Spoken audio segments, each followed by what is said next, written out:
అందరికీ నమస్కారం. నా పేరు Anil Kumar Yadav Deshmukh. Welcome to our YouTube channel.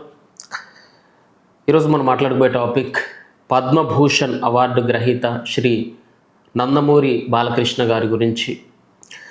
జనరల్గా మీ అందరికీ తెలుసు ఈ అవార్డులు ఎవరికి ఇస్తారు, ఎందుకు ఇస్తారు అనేది. భారతదేశంలో అత్యున్నతమైన పురస్కారం అంటే భారతదేశ పౌరులకు అందించేది మొట్టమొదటిది భారతరత్న. దాన్ని మించిన అవార్డు ఈ దేశంలో మరొకటి లేదు. దాని తర్వాత స్థానం ఈ పద్మ అవార్డ్స్కి వస్తుంది. గతంలో చిరంజీవి గారికి కూడా పద్మభూషణ్ అవార్డు వచ్చినప్పుడు నేను మాట్లాడినా.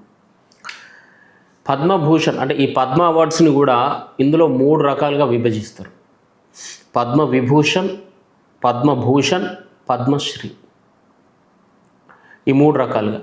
భారతరత్న అవార్డు అనేది కళ, విద్య, సాహిత్యం, క్రీడ, ఈ 4 రంగాలలో అత్యుత్తమమైన ప్రతిభని కనబర్చిన వారికి ఈ భారతరత్న అవార్డు అనేది ఇవ్వడం జరుగుతుంది. ఇక ఈ పద్మ అవార్డ్స్కి వచ్చేసరికి స్టేట్ వైడ్గా సెలక్షన్ జరుగుతుంది. ఏ స్టేట్లో ఉన్న వాళ్ళ లిస్ట్ని ఆ స్టేట్ వాళ్ళు పంపించడం, ఇందులో లిస్ట్ అవుట్ చేయడం, ఫైనల్ లిస్టు భారత ప్రభుత్వం డిసైడ్ చేయడం. దీంట్లో బాలకృష్ణ గారికి పద్మభూషణ్ అవార్డు రావడం జరిగింది. అంటే అతను ఒక రాజకీయ నేతగా, దాంతోపాటుగా ఒక కళాకారుడిగా అతను అందించిన సేవలని కూడా దృష్టిలో పెట్టుకొని అతనికి పద్మభూషణ్ అవార్డు ఇవ్వడం జరిగింది. బాలకృష్ణ గారి గురించి మాట్లాడేటప్పుడు కొద్దిసేపు మనం ఆ రాజకీయాల్ని, ఆ పార్టీల్ని కొద్దిసేపు ఏమంటారు పిచ్చి పక్కకు పెడితే మనకి ఒక మనిషిగా అతను స్థాపించిన ఒక లక్ష్యంతో బసవతారకం అనే ఒక ఆసుపత్రిని ఆయన స్థాపించి ఇండో అమెరికన్ చేతుల మీదుగా వైద్యాన్ని అందిస్తూ ఎంతోమందికి క్యాన్సర్ బారిన పడిన పేషెంట్లందరికీ అతనికి వీలైనంతగా ఆ ఆసుపత్రిలో ఉన్న సిబ్బందికి చేయదగినంత వాళ్ళ సత్వ మేరకి మంచి వైద్యాన్ని అందించడమే కాకుండా తక్కువ ఖర్చుతో కొన్ని ఆపరేషన్స్ ఉచితంగా చేయడం, కొన్నిటినేమో తెల్ల రేషన్ కార్డు మీద చేయడం, మరికొన్నిటి మీదనేమో ఆరోగ్యశ్రీ వర్తింపజేసి వాళ్లకు ఒక మంచి వైద్యాన్ని అందించడం. మరి ముఖ్యంగా ఆరోగ్యశ్రీకి కూడా ఏసీ వార్డులను పెట్టడం, ఎయిర్ కండిషనర్స్ని పెట్టి మరి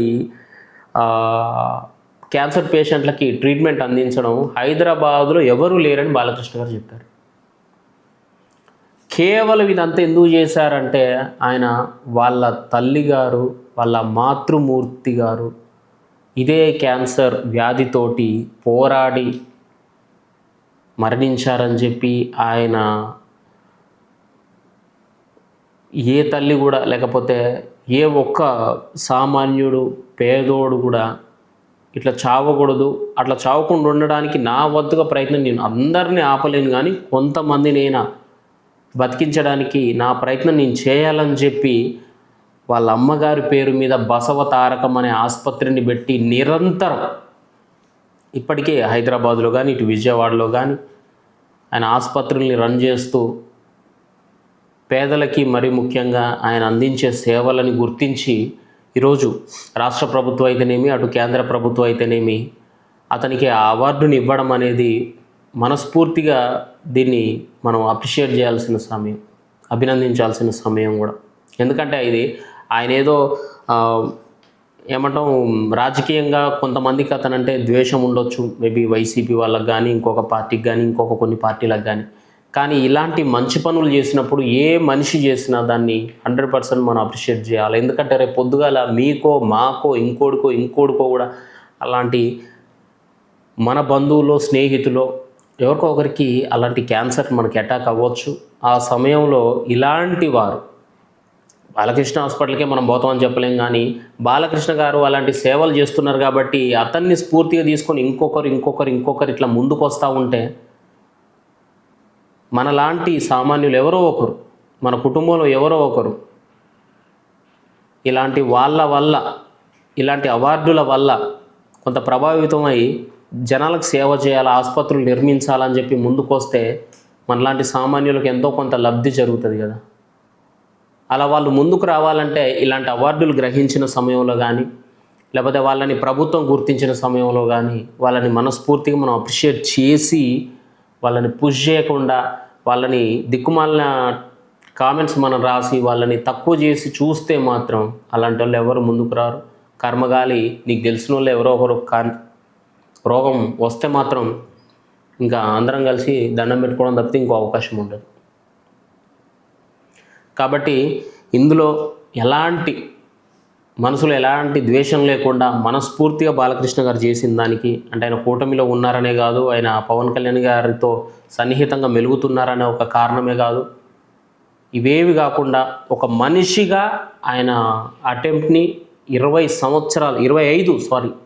సంవత్సరంలో ఆయన ఈ బసవతారక హాస్పిటల్ని, అంటే ఏదో తల్లి చనిపోయిందని చెప్పి ఆవేశంలో లేకపోతే బాధలో చేద్దామని చెప్పి ముందుకు వచ్చి 1-2 సంవత్సరాలు నడిపేసి తర్వాత నా వల్ల కాదని చెప్పి పక్కకి వెళ్ళిపోయే వాళ్ళు బోల్డంతమంది ఉంటారు. కానీ ఎన్ని కష్టాలు వచ్చినా, ఎన్ని ఇబ్బందులు వచ్చినా, ఆర్థికంగా సినిమా లాస్ అయినా, పొలిటికల్గా లాస్ అయినా, పార్టీ అధికారంలో లేకపోయినా, 23 సీట్లే వచ్చినా, ఏ రకంగా ఆయన బిజినెస్లు దెబ్బతిన్నా కూడా వాళ్ళ మాతృమూర్తి కోసం ఆయన స్థాపించిన ఆ ఆసుపత్రిని మాత్రం ఎక్కడా ఆపకుండా, అందులో ఉన్న స్టాఫ్కి ఎలాంటి ఇబ్బంది కలగకుండా, ఎలాంటి అసౌకర్యానికి లోను కాకుండా, అందులోకి వచ్చిన రోగులని ఏమాత్రం చిన్నచూపు చూడకుండా వాళ్ళకి ఎల్లవేళలా ఒక కార్పొరేట్ హాస్పిటల్కి ధీటుగా ఆయన సేవలు అందిస్తూ వారందరినీ 25 సంవత్సరాలుగా కంటిన్యూస్గా నడపడం అనేది నిజం చెప్తున్నా చేతులెత్తి మొక్కాల్సిన అంశం ఇది. ఎందుకంటే ఎంత బలిసిన వాళ్ళైనా లేకపోతే ఎంత సినిమా స్టార్లైనా మహా అయితే ఆ టైంలో చేసినామా, కొద్దో గొప్ప పబ్లిసిటీ వచ్చిందా, ఆ తర్వాత ఇంకో స్టెప్కి వెళ్ళినామా అనుకుంటారు. కానీ నిరంతరం కంటిన్యూస్గా రన్ చేయడం అనేది ఇక్కడ గొప్ప విషయం. అందుకే ఇప్పటికీ చిరంజీవి గారు బ్లడ్ బ్యాంకు గురించి కానీ, ఆయన ఐ బ్యాంకు గురించి కానీ, లేకపోతే బాలకృష్ణ గారి గురించి మాట్లాడేటప్పుడు ఆయన బసవతారక ఆసుపత్రి గురించి కానీ చాలామంది గొప్పగా పొగుడుతారు. ఎందుకంటే అది ఒక రోజుతోటో లేకపోతే ఈ రోజు పోయిన సంవత్సరం పోయిన సంవత్సరం పెట్టింది కాదు, అది ఒక 2-3 దశాబ్దాలుగా కంటిన్యూ అవుతుంది. కాబట్టి దానికి ఈరోజు ఇంత విశిష్టత వచ్చింది వాళ్ళకి. మరి ఇలాంటి వ్యక్తులకి అలాంటి అవార్డులు రావడం అనేది ఎక్స్పెక్టెడే. కానీ ఇందులో కొంత రాజకీయం చేసి కొంతమందికి కావాలని ఆపేశారని చెప్పి కొన్ని చోట్ల మనం వార్తలు వింటూ వస్తున్నాం. అలాంటివి జరగడం నిజంగా బాధాకరం. కానీ రాష్ట్ర ప్రభుత్వాలు రెండు, తర్వాత కేంద్ర ప్రభుత్వం కూడా ఒక మంచి మనసుతోటి నందమూరి బాలకృష్ణ గారికి పద్మభూషణ్ అవార్డు ఇవ్వడం అనేది తెలుగోడిగా అందరం మనస్ఫూర్తిగా దీన్ని స్వాగతించాల్సిన విషయం. బాలకృష్ణ గారికి మరొక్కసారి మన తెలుగు వారందరి తరపున అభినందనలు తెలియజేయడంతో పాటుగా ఆయనకు మనస్ఫూర్తిగా ధన్యవాదాలు కూడా తెలియజేస్తున్నాం. ఎందుకంటే ఆయన సేవలు ఇంతటితో ఆగకుండా ఇక మీదట కూడా ఇంకా నెక్స్ట్ లెవెల్లో ప్రతి జిల్లాకు కూడా బసవతారక హాస్పిటల్ రావాలని నిన్న మనస్ఫూర్తిగా కోరుకుంటున్నాను. కేవలం ఇది హైదరాబాదులోనే ఉండడం కాకుండా ప్రతి జిల్లాలోకి వ్యాపించాలని, అటు ఆంధ్రప్రదేశ్ రాష్ట్రంలో కూడా చుట్టుపక్కల మొత్తం వ్యాపించాలి. ఎక్కువ మంది పేదవాళ్ళకి, అంటే ఆయనకు అధిక లాభాలు రావాలి, ఆ వచ్చిన లాభాలతోటి ఇంకా ఎక్కువ మందికి సేవలు అందించాలని చెప్పి నా హృదయపూర్వకంగా నేను కోరుకుంటున్నాను. దీంట్లో ఎవరు కూడా ఏ రాజకీయ ఎజెండాలు, ఏ పార్టీ ఎజెండాలు లేకుండా మనస్ఫూర్తిగా దీన్ని సపోర్ట్ చేస్తారని చెప్పి నేను కోరుకుంటున్నాను. Thank you. జై హింద్. ఇంకేమైనా మర్చిపోయినా?